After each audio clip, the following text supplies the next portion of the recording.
আসসালামু আলাইকুম, welcome to my YouTube channel. আশা করি সবাই ভালো আছেন। নতুন একটা ব্লগ নিয়ে আসলাম আপনাদের সামনে। জানি না কার কেমন লাগবে, ভালো লাগলে অবশ্যই কমেন্টে জানাবেন। আমি এখন যেখানটা আছি সেটা হলো কালকিনি, মাদারীপুর জেলায়। তো এটা আমার নিজের এলাকা না, এটা হলো আমার খালা বাড়ি, মামা বাড়ি, বোনের শ্বশুর বাড়ি, সবটাই কালকিনিতে। তবে আমার শৈশবটার বেশিটা সময়, বেশিটা স্মৃতি কালকিনিতে আছে, যেহেতু আমার খালাতো বোন ছিলাম সমবয়সী। তো সমবয়সী খালাতো বোনদের সাথে একসাথে থাকলে খেলাধুলা, ছোটাছুটি এগুলো তো অনেক বেশি হয়, যার কারণে কালকিনির প্রতিটা জায়গায় আমার কাছে খুব স্মৃতি। আমি এখন যে সাইডটা দিয়ে যে ওয়ালটা আপনাদের দেখানোর চেষ্টা করতেছি, সেটা হলো কালকিনির উপজেলা স্বাস্থ্য কমপ্লেক্স। তো আমরা এখানেই এসে আমাদের যে ভ্যানে আসছে, ভ্যানটা এখানে থামছে। আর এটা হলো কালকিনির ওই যে উপজেলা স্বাস্থ্য কমপ্লেক্সের সামনে দিয়ে আমরা যাচ্ছি। এই এই হসপিটাল থেকে কিছুটা দূর আগালেই আপনারা দেখতে পারবেন কালকিনি সৈয়দ আবুল হোসেন কলেজ। যে কলেজটা আমার মনে হয় মোটামুটি যারা মাদারীপুর জেলার মধ্যে বা জেলার বাইরে আছে অনেকেই নামটা শুনছেন বা কলেজটাকে কম বেশি সবাই চিনেন।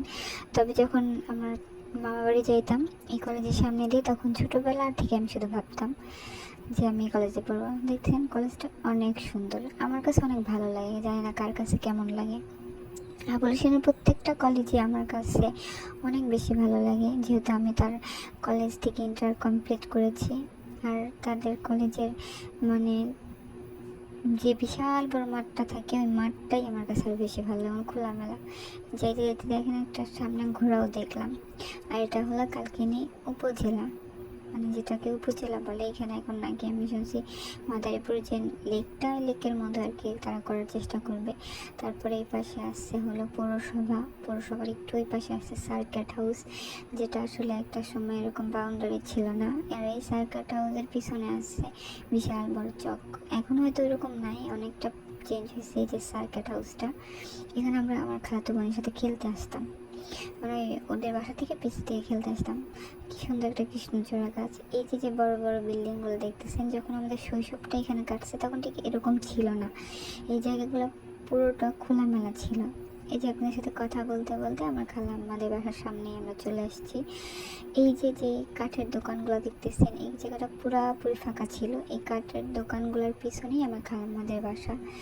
যেতে যেতে যে আমরা তাদের বাসার সামনে চলে আসছি। এই যে মসজিদটা, এই মসজিদ রোডের সামনে দিয়ে আমার খালাম্মাদের বাসা। কিছুটা দূরে আগাইলেই এই জায়গাটা আসলেই যেন সে ছোটোবেলার কথাগুলো মনে পড়ে। ছোটো পিচ্চিগুলো খেলতেছে এখানে। একটা সময় এসে আমরাও খেলাধুলা করতাম, কারণ আসতাম খালাতো বোনদের সাথে আইসা খেলাধুলা করতাম এখানে আইসা। আর ওই রাস্তা দিয়ে হাইটে গেলে কিছুটা দূরে একটা বাগান আছে, ওইখানে বর্ষার দিনে বকুল ফুল পড়তো। বর্ষার টাইমে সম্ভবত সে ফুল টোকাইতে অনেক ভোরবেলা উঠতাম। তারপরে এখানে আছে গার্লস স্কুল, এই স্কুলটাতেও আমরা অনেকবার আসছি। এখানে আমার খালু চাকরি করতো, তার জন্য কয়েকবার আসছি। এখানে প্রত্যেকটা জায়গা আমার খুবই স্মৃতি জড়িত। এটা হলো সার্বিক কাউন্টার, এখানে আমার খালা বসে থাকতো।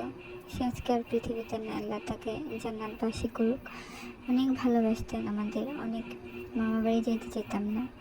আর এটা হলো কালকিনি থানা, ঠিক আছে। সবটাই কাছেই ছিল তাদের, যার কারণে কালকিনি ফাজিল মাদ্রাসা, এখানেও আমার খালাতো বোনের সাথেই আসা। প্রত্যেকটা জায়গায়, এখানে যতটা জায়গায় আমি হাঁটাচলা করছি, ঘোরাফেরা করছি, প্রত্যেকটা জায়গায় হলো আমার খালাতো বোনদের সাথে আসা। তো আমরা অটো থেকে নেমে গেলাম, নেমে যাওয়ার পরে একটু সামনে আগাচ্ছি, যেহেতু আমরা মার্কেটের মধ্যে যাব। আর এটা হলো নদীর পার বলে এখানটায়। এখানে বিকাল হইলে ফুচকা, ঝালমুড়ি, তারপরে আরও অনেক কিছুই পাওয়া যায়। তো অনেকে বসে খায়, পরিবেশটাও ঠান্ডা, ভালোই লাগে, খারাপ না। তো আপনাদের সাথে কথা বলতে বলতে আমরা মার্কেটের কাছাকাছি চলে আসলাম। তো এই ভিতর দিয়ে না যে আমি ভাবলাম এখান থেকে আস্তে আস্তে হাঁটতে হাঁটতে চলে যাই। আর কালকিনিতে আসলেই আমার পেছনের অনেক স্মৃতি মনে পড়ে, বিশেষ করে যখন আমি আমার খালাম্মাদের বাসার এদিকে আসি, তখন কালকিনির বাজারের দিক যখন আসি তখন, কারণ এদিক দিয়ে আমার খালাম্মাদের বাসা, আবার এই বাজারের ওই সাইড দিয়ে আমার মামার বাড়ি যাইতাম। যার কারণে ওই স্মৃতিগুলো অনেক বেশি মনে পড়ে। আগের মতো এরকমভাবে আর আসা হয় না, আর আসিও না, কিন্তু খুব মিস করি, খুব সেই দিনগুলো অনেক বেশি মিস করি, যা আসলে বলার বাহিরে।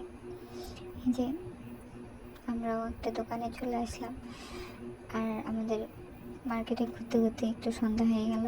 আর এটা হলো কালকিনির বাজারের সন্ধ্যার যে ভিউটা, ওইটাই দেখাচ্ছিলাম। আসলে কারেন্ট ছিল না। ভিডিওটা কেমন লাগলো কমেন্টে জানাবেন, আর আপনাদের শৈশবটাও শেয়ার করবেন। ভালো থাকবেন।